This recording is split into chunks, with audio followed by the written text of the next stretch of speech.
later this week, which means NFL draft season is officially here. The festivities begin on Thursday with D-line and linebacker position groups, but as always, the main attraction will be Saturday when the quarterbacks, wide receivers, and running backs all participate. However, projected first overall pick Fernando Mendoza has notably said that he will not be throwing at the Combine. The much anticipated Mel Kiper Jr.'s latest mock draft for the 2026 mock draft. He still has Fernando Mendoza going first overall to the Raiders, and the second quarterback he has coming off the board is Alabama quarterback Ty Simpson going to the Steelers. Oh, it is Mel Kiper Jr. season as Mel Kiper joins us now. And Mel, let's talk about SA's favorite team. That would be the Steelers. What would Ty Simpson bring to the Steelers? A young quarterback with an awful lot of talent in terms of being, I think, a faster, more athletic Mac Jones. Potentially, Mac had 17 starts, Ty has 15, which is a dangerous number, risky number, but he's 23 years of age. Up till mid-November, he had 22 touchdown passes, only 2 picks, and then he had the 5 fumbles lost. Then he lost a little weight. Then he had off all year. The offensive line didn't get the job done. The running game was non-existent. Receivers dropping balls, and Ty Simpson struggled some. But then, of course, he had the injury. D'Angelo Pons hit him in the playoff game, cracked rib, fumbled on that play. Not available for the Senior Bowl. So now he's at the Combine. We'll see what he can do. I think if he's there at 21 for McCarthy, bring him into the fold, and maybe you have your quarterback moving forward that can lead this team to a lot of victories. I don't think there's a single Not player. concerned at all about him being undersized? Not concerned about it at all about him being undersized?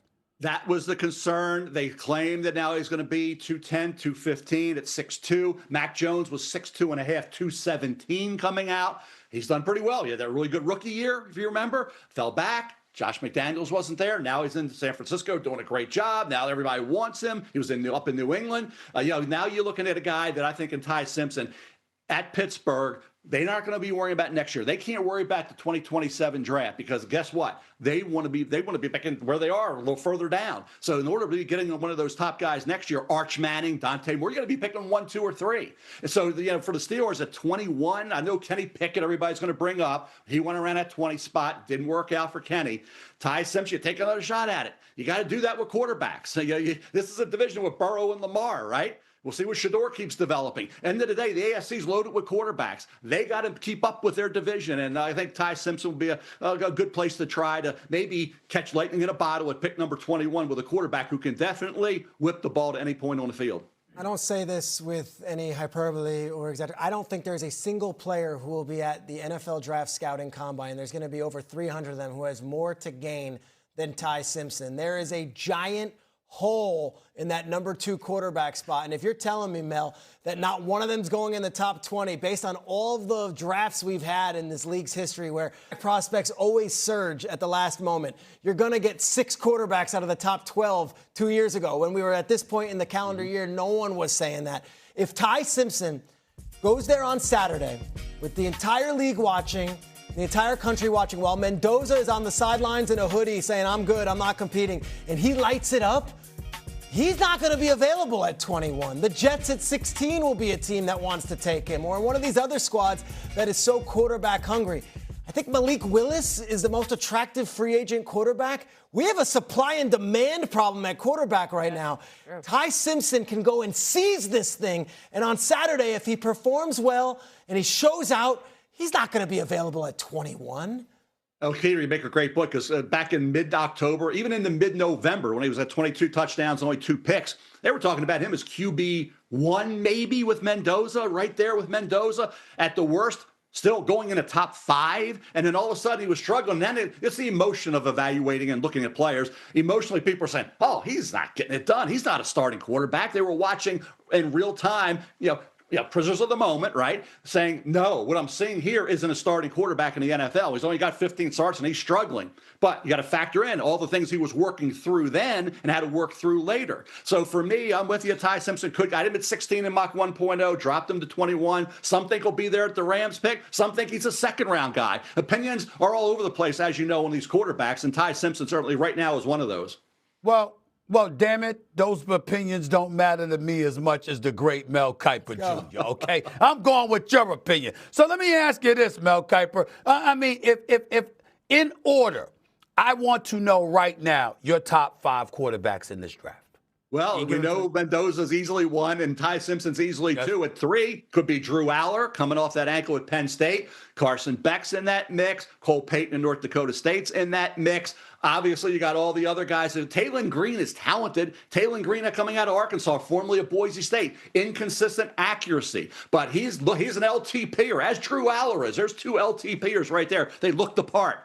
But the consistency was lacking. And all those guys. Cade Klubnik from Clemson was considered a first-round pick back in August, and he struggled. Yeah. So, again, QB3, Stephen A., to answer your question, and Peter knows this, is wide open. You're going to find one of those 5-6 quarterbacks I mentioned for QB3, maybe a decent starting quarterback down the road, and the others will probably just fizzle out. So if you can find that guy, and like I say, catch lightning in a bottle, you can get a guy on day 3. Hey, Garrett Nussmeier's the other one I left out. Garrett Nussmeier from LSU was considered mid-first rounder back in August. He's another one. Had a rough 2025 campaign. Both of them. All these guys we thought would be really good in August, a lot of them, like I say, fizzled out this season. Okay, so one thing we know for sure, you've mocked, and it seems like everyone has, Fernando Mendoza going #1 overall to the Raiders. Our own quarterback, Dan Orlovsky, did tweet this yesterday. He said, quote, studying the first 5 games of Mendoza's tape, it is not what I expected so far. Do you think Mendoza is maybe overhyped as that #1 overall pick as a quarterback prospect? I don't. No, I don't think overhyped. I think that people are still talking about other players as the best guys on the board, not Fernando Mendoza. Like I go back to Peyton Manning. I brought that up last year. Everybody said if his name was Peyton Jones, it'd be a 3rd-round pick, and that was fact. That was real time. Everybody does revisionist history later on. But I think when you look at where we are with Fernando Mendoza, I comp him to Matt Ryan and to Peyton Manning. So those are the 2. Late in plays, he's tremendous. He's a guy who studies the game like Peyton. He's passionate about it, cracking the code. He can do enough with his legs, as he's shown. He's tough as nails. I understand he doesn't have a howitzer for an arm. He's not going to run a 4.5, 5.40. I get all that. But what else? What you need to be a successful quarterback, a great quarterback in this league, he has. So for me, Raider Nation, be happy. You earned that #1 pick, and the year you got the #1 pick, you got a quarterback of this capability coming out. And keep in mind, when Peyton came out, half the league liked Ryan Leaf better because of the traits over Peyton Manning, who had wobbly ball. His pro day was one of the worst pro days ever for a quarterback. Yet here we are as one of the greatest of all time, Peyton Manning. So yeah, there we go. If that's a comp, and Matt Ryan's a comp, and keep in mind, remember when Miami and Bill Parcells passed on Matt Ryan to take Jake Long and then Chad Henne? So Matt Ryan wasn't this locked up franchise quarterback either in a lot of people's minds. Go ahead, Peter. I got one more question, but go ahead, Peter. I was going to just say this. Orlovsky can look at the tape, and a lot of people are going to look at the tape, and you're going to dissect his game. That's what we do in the draft, and we dissect these guys inside and out. In the biggest of moments, nobody in recent college football history, going back to maybe Joe Burrow, has been more clutch, has had more on his shoulders, and has lifted his teammates more than this Fernando Mendoza. And if you're looking at the Raiders, you are at ground zero. You are at square one. Who else would you want to build your franchise around than a guy who took a program, and Shay knows this all too well, from 105 years of being an also-ran to being the best program in the United States? I would also say this. Ask the 8 other Indiana Hoosiers who will be at the Combine this week what they think of Fernando Mendoza. So I don't know what Dan was implying, that he wasn't impressed with the film or that he was impressed with the film. Whatever it is, he's not going to be the only one who's going to watch the film and say, Mendoza's not for me. He doesn't have the natural traits and all that stuff. Garbage. Give me the winner and give me the guy who lifts everyone around him. Right. I will say this real quick before I'll come to Mel on this. Pete, I get where you're coming from, but I don't want to hear that. Only from this standpoint. Those 8 other players that's going to be at the Combine, it ain't like they're going to say he ain't good. I mean, come on now. If your quarterback wasn't good, would you tell us? No, they ain't going to tell us. So just stop that. Let's not do that. But I will ask this, because I believe in Mendoza every bit as much as you do, Peter and Mel, but I would ask you this. Is the discrepancy between him and everybody else in the draft a product of his greatness, or is it an indictment against the others? Good question.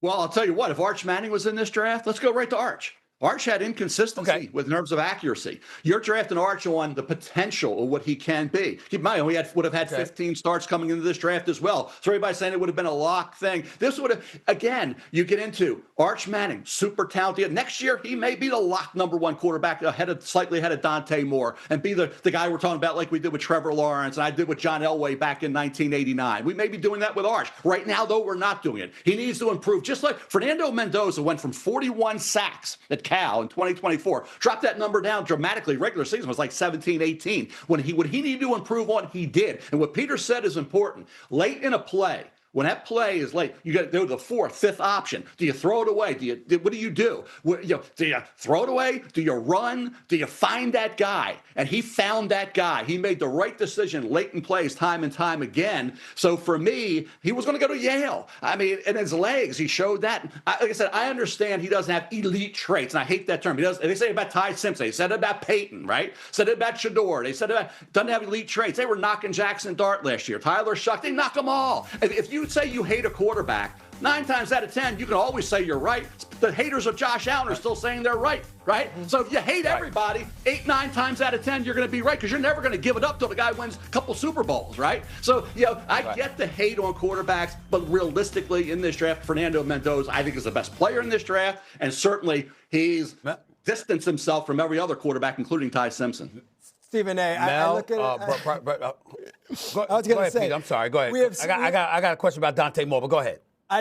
How many single people do we have in our lives who are just waiting for Mr. Right or Mrs. Right to walk in, and you say no to so many others because you're waiting and you're waiting and you're waiting? If you're the Raiders, you can't wait for 2027. You can't wait for 2028. This is the draft. You have the #1 pick. And to me, don't overthink this. Take Mendoza. Build the franchise. Well, everybody knows they're going to take Mendoza. We all know that. But let me get to Dante.